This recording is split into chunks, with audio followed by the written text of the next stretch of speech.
Good Monday morning. Welcome back to the channel. Today we're discussing an article over on Ranker.com talking about 15 television shows that have aged poorly.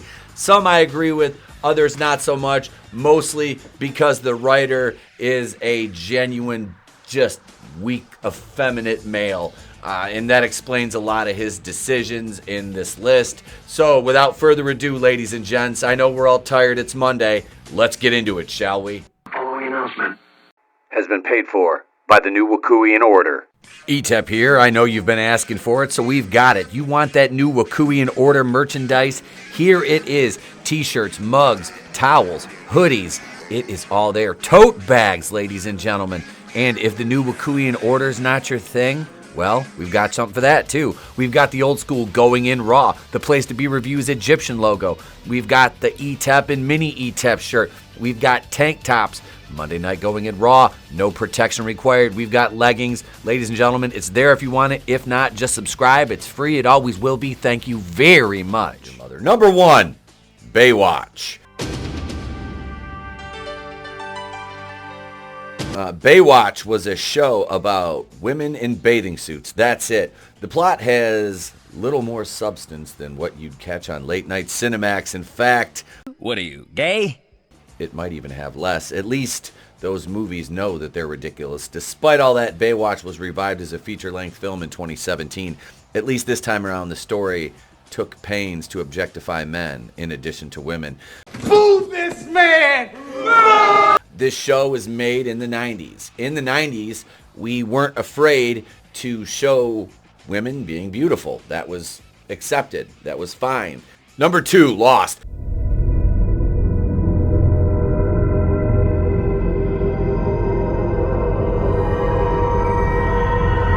This hits right in the feels. Lost is one of my favorite television programs, and I'm aware of the issues with the show, the later seasons, how a lot of people thought it got ridiculous. See, I liked the more lore and mythos they went into on the island. I'm still, I don't hate the ending of the series. I really don't. So you're not going to get much criticism for Lost out of me. Number 3, Just Shoot Me. I never watched Just Shoot Me.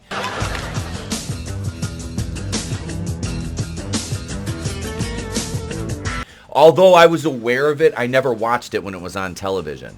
Just Shoot Me sets out to prove one thing, that Dennis David Spade's predatory lifestyle is absolutely hilarious. Well, the show also wants you to believe that women are bad and that feminists are worse. Well, they are. Maya, the one character who doesn't objectify women, ends up as the butt of the show's jokes because she's a feminist. Well, she deserves to be the butt of the jokes because she's a feminist. Family Matters deserves credit for putting a black family front and center in a sitcom, a decision which is unfortunately still far too rare.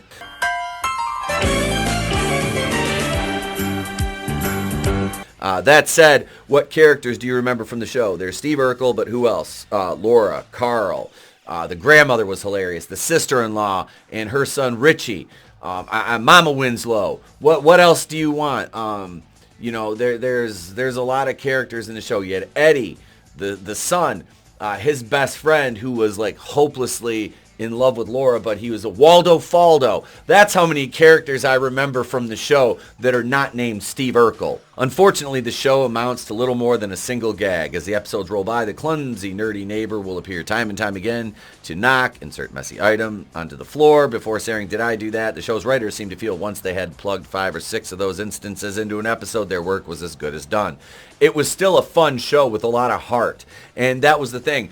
There's more shows with black families now than there's ever been before.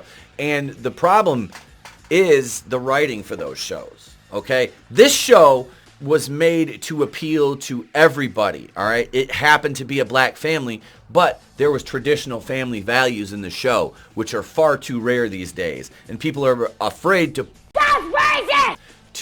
push the family values because they want to do away with the nuclear family. This is Marxism in practice, through propaganda, masquerading as entertainment, ladies and gentlemen. Boom. I can just drop the mic and walk away, but we have more to do. Blossom. Don't know about the future. That's anybody's guess. Another show. Never watched it. My middle sister watched this show, and my younger sister watched it. Blossom is an interesting case. The show could have delved into some deep, complex issues regarding abandonment and mental trauma. Instead, it sidesteps all of that, opting for silly, infantile jokes. The premise of the show is that Blossom Mayim Balak's mother walked out on her family, leaving them to fend for themselves. This opens up the door for all kinds of psychological exploration that even modern-day TV rarely tackles. Unfortunately, the show balks in the face of genuine societal issues and winds up taking the goofy, predictable path. Okay, so this show was supposed to be fun, kind of lighthearted, but they wanted it to delve deep. This is the problem. These people don't want to entertain you. They want to lecture you. That's what all the caveat is to the modern entertainment is. It's not so much entertainment as a lecture. It's some symposium held by leftists that want to impart their values on you. Whereas back in the day, they made a TV show irreverent so you could laugh, enjoy yourself, turn your brain off from the real world, and just get lost in some escapist entertainment for a while. But no, they don't want you to be able to do that anymore. Everything has to reflect the world in which we live. I want to see work that really looks like the world in which we live. So there are lots of people of color. Look around. Yep, that's me. You're probably wondering how I ended up in this situation. Nope. You know what I mean? Like this is I'm being facetious, of course, for the smooth brains out there. Not my usual watchers, but there are people that'll stumble upon this video because it's a centered on a Ranker article. And they're like, oh my God, what a bigot. Funny. Because they take all these shows have to take the Netflix approach and shoehorn diversity in where it doesn't belong. Here, speaking of which, Walker, Texas Ranger.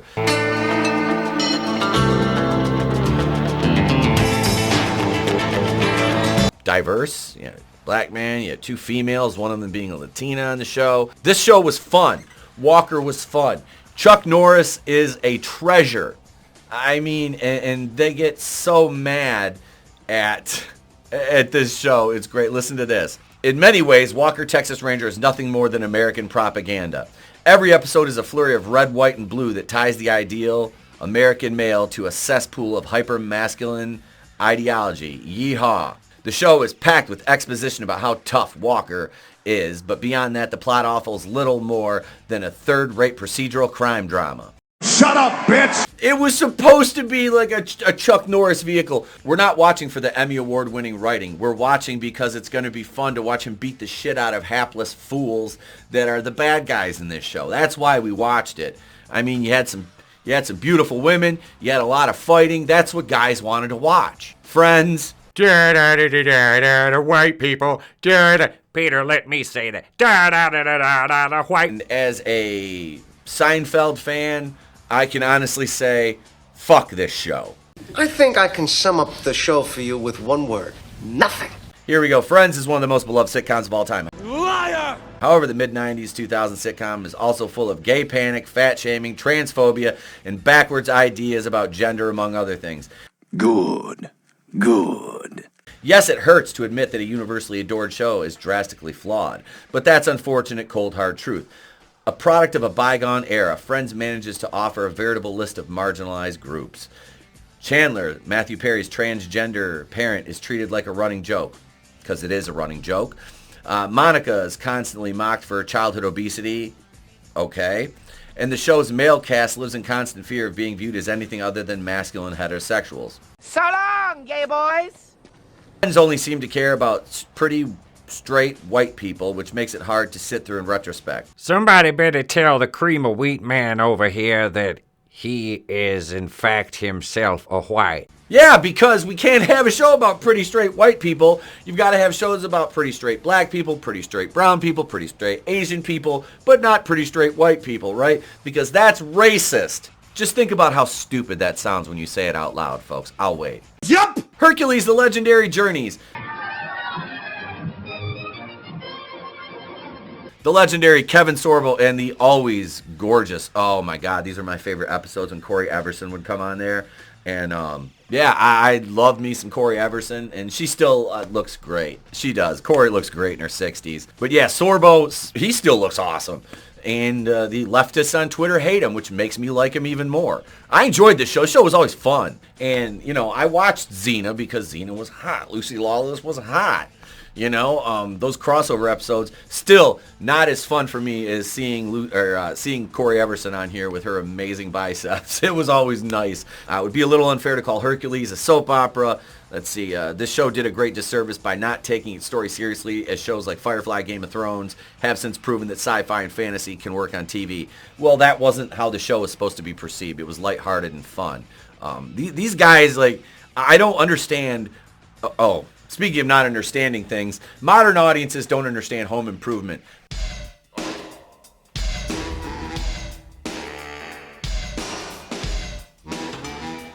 This was when men were still taught to be men, not effeminate weirdos. The main joke of Home Improvement is that Tim Allen, who has his own problems in Hollywood because God knows he's a conservative actor, but we did the video the other day that nobody watched about him coming back as Buzz Lightyear, does not understand women. This ill-advised plot device leads to some wildly uncomfortable misogyny. Fuck that puto! Most notable instances when Tim accidentally walks in on Jill's sister in the shower. In response to his faux pas, Tim makes a slew of rude comments about her physique and generally acts like a thirsty prepubescent teenager. I wonder if Zach Howe finds this clip is equally problematic when Jerry's girlfriend walks in on George and the joke is the size of his penis. I mean, I think the joke is funny either way, whether it's played on a woman's physique or a man's physique for comedic purposes in a sitcom, but you seem to have a problem with it, Zach, which I find funny. It's meant to be ridiculous. That's the thing. Like, they want everything to be written so seriously, like this is some egregious thing that's never happened before, and it needs to be taken seriously. This needs attention called to it. This is a problem. This is problematic. In contrast to Tim's juvenile attitude, Jill and her sister handled the situation like adults. It was an accident, after all. The episode culminates with Tim telling Jill, "This is pathetic. Because of you, I can't even enjoy the sight of another naked woman." Yeah, that's what he takes away from the whole debacle. It's comedy. I'm not going to get mad because whoever wrote this is an idiot. Then there are the show's infamous Tool Time Girls, which present a completely different type of issue. No, they don't. Throughout the entirety of the show, these ladies serve as little more than props, which is totally unacceptable. No, that's what they were supposed to be. That's what their role was on the show. They were eye candy. Deal with it. How I Met Your Mother. I watched the show, but I did not like many of the characters on it because just the men were totally unrelatable. The end was a total letdown with the mother and Robin and Barney and Ted. I hated Josh Radnor. Heroes, another show I never watched. Had a really good cast, though. Let's see what they say about Heroes. Heroes experienced a surprising amount of success during its 4-season run. It was just as cheesy as your average superhero TV show, but it didn't have an established fan base or characters with decades of comic book history to fall back on. With Marvel cranking out new films every other day, any superhero that's not tied to a major comic book company ends up looking like a sad knockoff. The sentiment is furthered by the lackluster array of powers seen on the show. Some of the characters' special abilities are so lame, any name brand hero would be sure to laugh them out of the room. There's Isaac, Santiago Cabrera, the painter who can paint visions of the future, but only when he's high. To make things worse, he has no control over whose future he sees. So many of his premonitions end up being about total strangers. There's Maya, Danaya Ramirez, who accidentally kills everyone around her whenever she gets stressed out. Nikki, Allie Larder, who suffers from super split personality disorder. Perhaps the greatest proof of Heroes was an inexplicable fad, as the utter failure of Heroes Reborn, which was canceled after just one season in 2016. Yeah, never saw an episode of Heroes. Beavis and Butthead, number 12.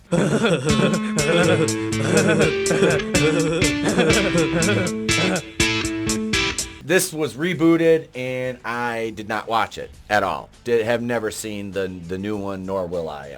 It lives in the past where it belongs. Product of its time. Beavis and Butthead is a profoundly stupid show, as the title makes perfectly clear. Today, crude humor only lands if it's accompanied by smart observations or unique scenarios. No, it doesn't. No. Crude humor lands when you have people that want to just laugh at something and not have to take it seriously or think too much about it. That's the thing, is like, they want to make it so you're not allowed to just turn your brain off and enjoy things anymore. It's like, no, there needs to be a lesson too. It's like, no, there doesn't. Two drunk losers who hit each other with baseball bats no longer qualifies as humor, especially considering how sadly accurate portrayal is of young American men. Wow.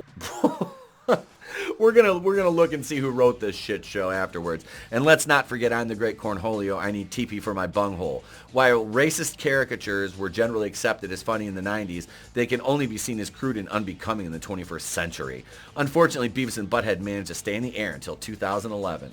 Dragon Ball Z?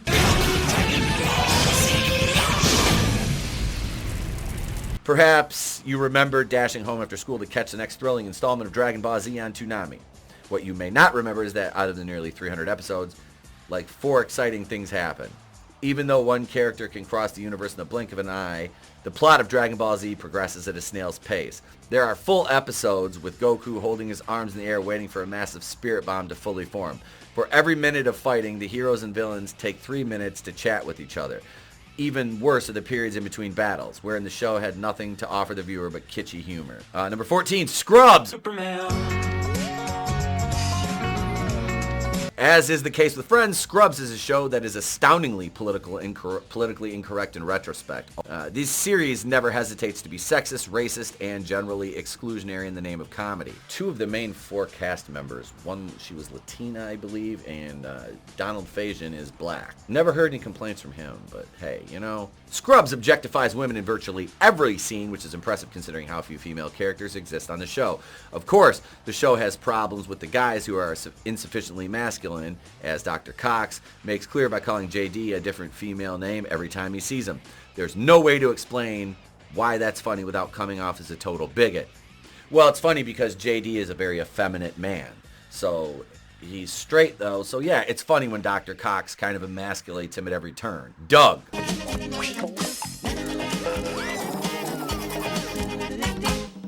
Number 15, Doug. What problem could you have with Doug? Let's find out. From the very beginning, Doug was about as bland as a cartoon can get. The show chronicles the life of a middle school-age boy who fantasizes too much, as is the norm for young children. Yes, the story is relatable, but only because it served as an exploration into everyday mundanity. Just because a couple of characters have green skin doesn't mean the show contains any interesting lore. So I think the only question we really have remaining after going through this list and seeing how much of a wimp that this writer is why and how do you form these kind of opinions about beloved TV shows without coming off as some pretentious, just, you know, snob critic who doesn't have a sense of humor at all? Because, let's face it, Home Improvement is a beloved sitcom, and the only people that don't like Home Improvement are people that don't like Tim Allen, and they lean a certain way. What is his bios? Oh, okay. Well, pro-democracy, so he's obviously not Republican. And ladies and gentlemen, this is what happens when your entire personality is comprised only of your political leanings. Yes, when your political leanings are the entire basis for your being, what else is there really to say about you other than you probably are quite miserable to be around at times? Because even though people have an interest in discussing politics, let's just face what we're really looking at today. Politics are ugly, they're divisive, so nobody wants to live their life on that plane. And if they do, they're not somebody I really want to talk to that much because I can't live in that sort of negative mind state. Ladies and gentlemen, that's it. If you've enjoyed the video, please, this is the point where I ask you to hit that like button and share it. I know it's a lot of work, but if you could spare me the 10 to 15 seconds it takes to do that, I would truly appreciate it. And maybe if you're so inclined to spend the extra time, leave a comment, just say, hey, subscribe. It's free, it always will be. Ding the red button, takes no time, and it does me a big favor. I'd appreciate that. If you've hung out this long, thank you so much for supporting the channel. There's channel memberships available. You can join there if you so desire. If not, cool, just watch the videos. You see the info right there. You can catch us live 5 times a week. That's right. 3 if you're a non-channel member, 5 if you're a channel member. We have members only after shows on Monday and Wednesday.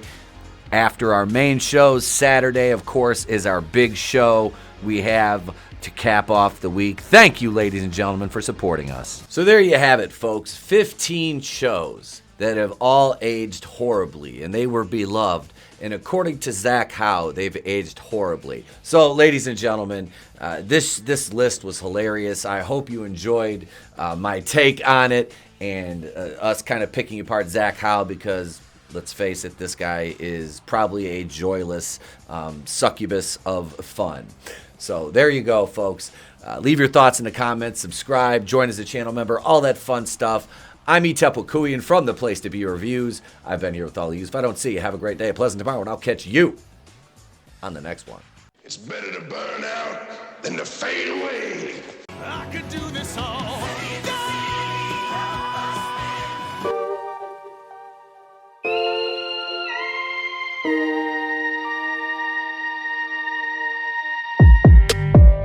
This doesn't bode well. You're lying. I never hit you. You are tearing me apart, Lisa.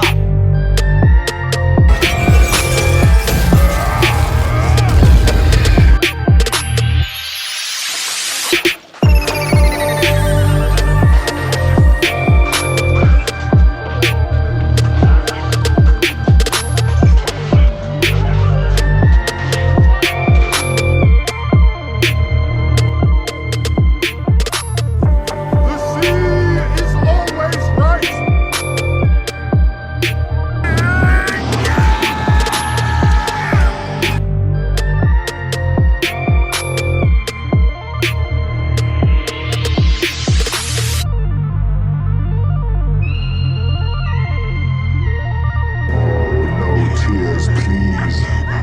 It's a waste of good suffering.